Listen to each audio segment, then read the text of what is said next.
गुरु भक्ति योग।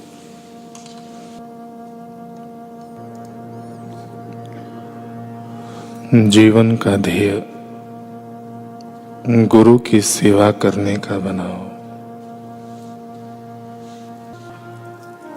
जीवन का हर एक कटु अनुभव गुरु के प्रति आपकी श्रद्धा की कसौटी है। शिष्य कार्य की गिनती करता है, जबकि गुरु उसके पीछे निहित हेतु और इरादे की तुलना करते हैं। गुरु के कार्य को संदेह पूर्वक देखना सबसे बड़ा पाप है। गुरु के समक्ष अपना दंभपूर्ण दिखावा करने की कभी कोशिश मत करना।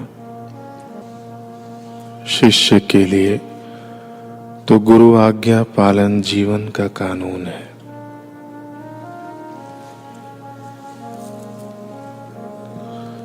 आपके दिव्य गुरु की सेवा करने का कोई भी मौका चूकना नहीं।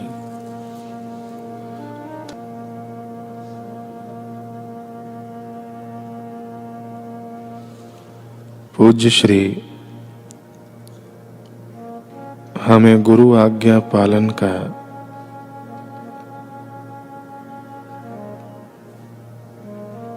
गुरु आज्ञा पालन के विषय में बताते हुए कह रहे हैं कि एक दिन डाकू घाटम घोड़े पर खेड़ी से जयपुर की ओर जा रहा था। राह में किन्हीं महात्मा को देखकर उसे लगा कि इतने पाप किए हैं, चलो महात्मा को प्रणाम कर लूं।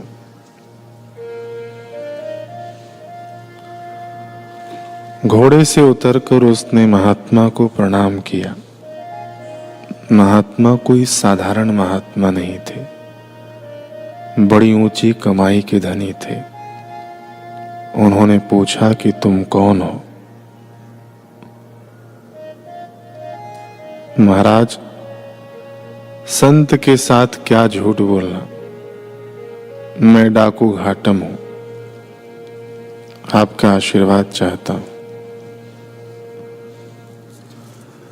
महात्मा ने कहा, ठीक है, मेरा आशीर्वाद चाहता है तो मैं तुझे आशीर्वाद देता हूं घाटम।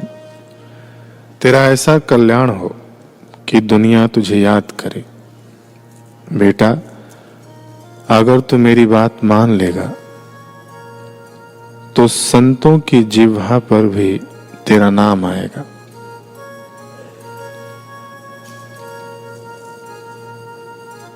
महाराज, आज्ञा करिए, किंतु आप कहें कि डाका छोड़ दे, दारू छोड़ दे, तो मैं नहीं छोड़ूंगा। बाकी कोई आज्ञा हो तो करिए, मैं मानूंगा।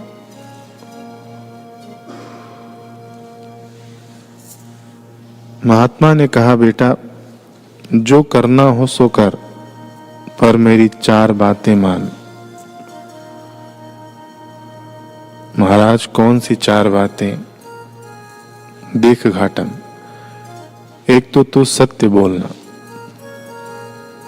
दूसरा साधु संतों के आगे सेवा भाव से जाना, उनके दैविक कार्य में विघ्न मत करना, उसमें प्रमाद लापरवाही नहीं करना, संतों के कार्य में अथवा संत के साथ व्यवहार करने में गद्दारी मत करना, साधु संत के हृदय को ठेस न लगे इसका ध्यान रखना। तीसरा, जो कुछ भी खाए पिए भगवान को अर्पण करके खाना पीना। चौथा, कहीं भगवान की आरती होती हो तो उसमें सम्मिलित हो जाना।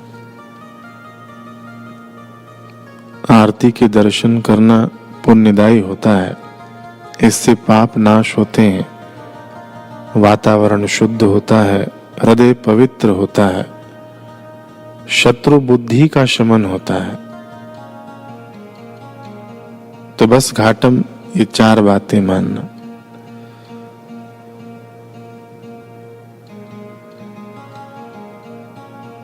महाराज, मैं आपको वचन देता हूं, आपकी 4 बातें मानूंगा। महात्मा ने मंत्र दिया और जप की विधि बता दी। घाटम उद्यमी था, साहसी था और निर्भीक था। जो काम करता था बराबर तत्परता से करता था। जप करने से उसके पाप संस्कार नष्ट होने लगे और सात्विक परमाणु बनने लगे। कितना भी बड़ा पापी हो, घाटम हो या उसका बाप हो, जप और ध्यान करने से उसके पाप संस्कार नष्ट हो जाते हैं। एक बार घाटम की योजना कहीं पर डाका डालने की थी।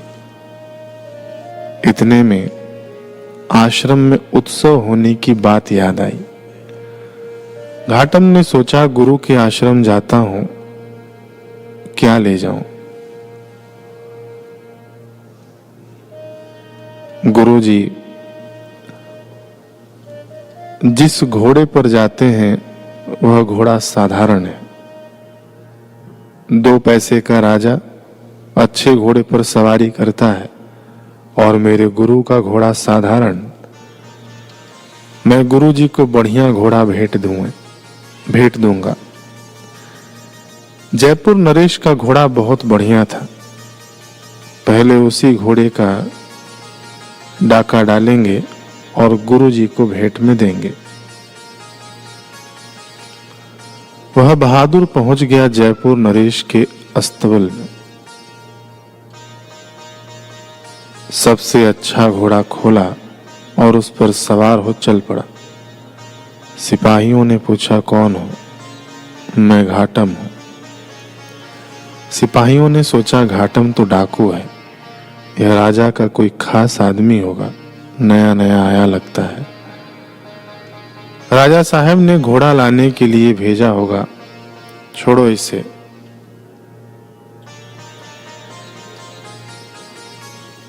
उसने कहा, साहब माफ करिए और जाइए। घाटम घोड़े को भगाते भगाते रवाना हुआ। इधर राजा ने सैर करने के लिए घोड़ा मंगवाया। सिपाहियों ने कहा, घोड़ा तो आपने पहले ही मंगवा लिया था।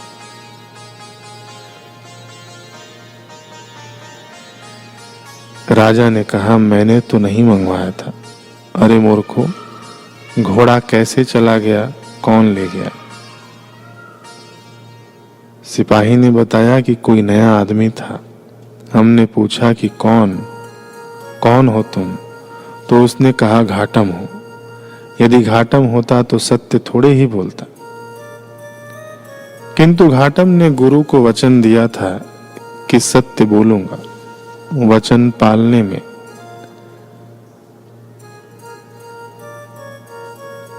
घाटम को रास्ता मिल गया। उधर घाटम गुरु के आश्रम की ओर घोड़ा भगाए जा रहा था।